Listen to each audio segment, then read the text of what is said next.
Assalamualaikum dear student, today we will discuss the comparison of electrolytic and galvanic cell from chapter 7 electrochemistry। हमारे पास जो है electrolytic और गल्वेनिक cell का यहाँ पे हमारे पास डिफरेंस है।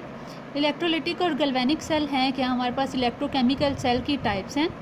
इनमें हमारे पास कुछ इनके मेन डिफरेंस है जिनको हम यहाँ पे डिस्कस करेंगे। पीछे हमने इलेक्ट्रोलिटिक और गल्वेनिक सेल के बारे में पढ़ा तो हमने देखा कि हमारे पास जो इलेक्ट्रोलिटिक सेल है वो एक कंप्लीट सेल पर मुश्तमिल होता है, जबकि गल्वेनिक सेल में हमने ये देखा कि हमारे पास जो है वो 2 हाफ सेल्स होते हैं। ठीक है, हमारे पास जो है 2 हाफ सेल्स होते हैं जिनको सॉल्ट ब्रिज के ज़रिए आपस में कनेक्ट किया जाता है। ठीक है, जबकि ये हमारे पास एक कंप्लीट सेल होता है जिसमें एनोड भी होता है और कैथोड भी होता है। ठीक है, इसको बैटरी से कनेक्ट किया जाता है। दूसरा इनमें डिफरेंस हमारे पास बेटा ये है कि एनोड के ऊपर पॉजिटिव चार्ज होता है इलेक्ट्रोलिटिक सेल में, क्योंकि एनोड बैटरी के पॉजिटिव टर्मिनल से कनेक्ट होता है और कैथोड बैटरी के नेगेटिव टर्मिनल से कनेक्ट होता है। जबकि गल्वेनिक सेल में प्रोसेस की बेस पर हम इनको नाम देते हैं। जहाँ पे ऑक्सीडेशन होती है वहाँ पे हम कहते हैं एनोड है, जहाँ पे रिडक्शन होती है उसको हम कैथोड का नाम देते हैं। इसी वजह से हमारे पास एनोड में, चूँकि गल्वेनिक सेल में एनोड पे इलेक्ट्रॉन जो है वो कलेक्ट होना शुरू हो जाते हैं, इस वजह से एनोड पे नेगेटिव चार्ज आ जाता है, कैथोड पर पॉजिटिव चार्ज आ जाता है। अब इसके बाद बेटा हमारे पास जो है इलेक्ट्रोलिटिक सेल में नॉन स्पॉन्टेनियस रिएक्शन होते हैं और इलेक्ट्रिकल एनर्जी यानी कि हम उसको इलेक्ट्रिसिटी प्रोवाइड करते हैं जिसके ज़रिए केमिकल रिएक्शन होता है। इलेक्ट्रिकल एनर्जी जो है वो कन्वर्ट होती है केमिकल एनर्जी में। जबकि गल्वेनिक सेल में चूँकि स्पॉन्टेनियस रिएक्शन होता है इसलिए केमिकल एनर्जी यानी केमिकल रिएक्शन होता है और इलेक्ट्रिसिटी प्रोड्यूस होती है, तो हम कहते हैं कि केमिकल एनर्जी जो है वो कन्वर्ट हुई है इलेक्ट्रिकल एनर्जी में। इसमें हम क्या करते हैं बेटा, करंट को यूज़ करते हैं इलेक्ट्रोलिटिक सेल में नॉन स्पॉन्टेनियस को करवाने के लिए। नॉन स्पॉन्टेनियस रिएक्शन ही हमारे पास वो होते हैं जिनको करवाने के लिए हमें कोई एक्सटर्नल सोर्स देना पड़ता है। ठीक है, इसलिए हम लोग करंट को यूज़ करते हैं नॉन स्पॉन्टेनियस को करवाने के लिए। जबकि हमारे पास जो रिडॉक्स रिएक्शन है, इसमें हमारे पास जो गल्वेनिक सेल है इसमें रिडॉक्स रिएक्शन होते हैं, ऑक्सीडेशन रिडक्शन प्रोसेस होते हैं और इलेक्ट्रिक करंट प्रोड्यूस होता है। ठीक है, अच्छा इसके अलावा बेटा ये तो था हमारे पास इलेक्ट्रोलिटिक और गल्वेनिक सेल का डिफरेंस।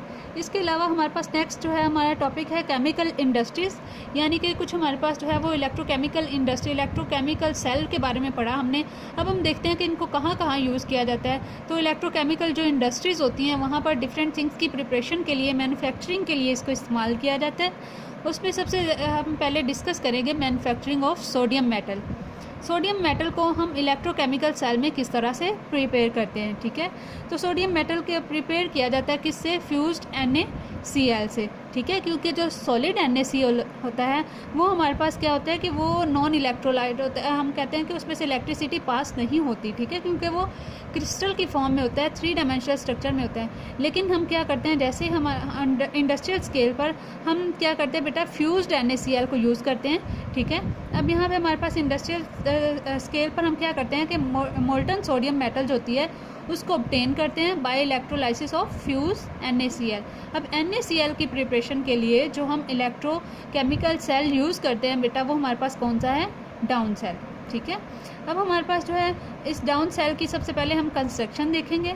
हमारे पास कंस्ट्रक्शन, इसमें आपको पता है जो भी हम सेल देखते हैं उसमें हम लोग देखते हैं कि हमारे पास एक एनोड होता है, एक कैथोड होता है और उसमें इलेक्ट्रोलाइट का सोल्यूशन होता है।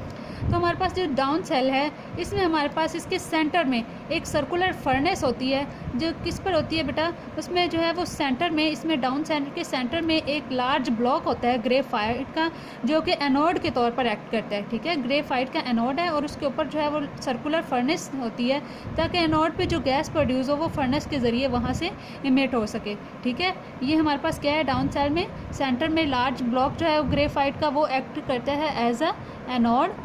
अच्छा, इसी तरह हम देख रहे थे कि हमारे पास जो सेंटर में है हमारे पास ब्लॉक, लार्ज ब्लॉक जो ग्रेफाइट का एनोड है और एनोड के सेंटर में हमारे पास जो कैथोड है, एनोड के साइड पे हमारे पास कैथोड होता है एनोड के, वाइल कैथोड अराउंड इट। ठीक है, एनोड के हमारे पास साइडों पे क्या है, कैथोड है जो कि किस चीज़ का बना हुआ है, मेड अप ऑफ आयरन। अगर हम इसकी कंस्ट्रक्शन देखें तो आप यहाँ पे देखें, ये हमारे पास जो लार्ज है हमारे पास सेंटर में, ये हमारे पास ग्रेफाइट का एनोड है। इसके ऊपर हमारे पास ये जो फर्नेस है, इस फर्नेस के ज़रिए यहाँ पे ये जो गैस प्रोड्यूस हो रही है, ये जो बबल्स आपको नज़र आ रहे हैं, ताकि इस गैस को यहाँ से बाहर इमिट किया जा सके। ठीक है, ये हमारे पास जो है यहाँ पे इसके साइडों पे ये हमारे पास कैथोड है, आयरन कैथोड है।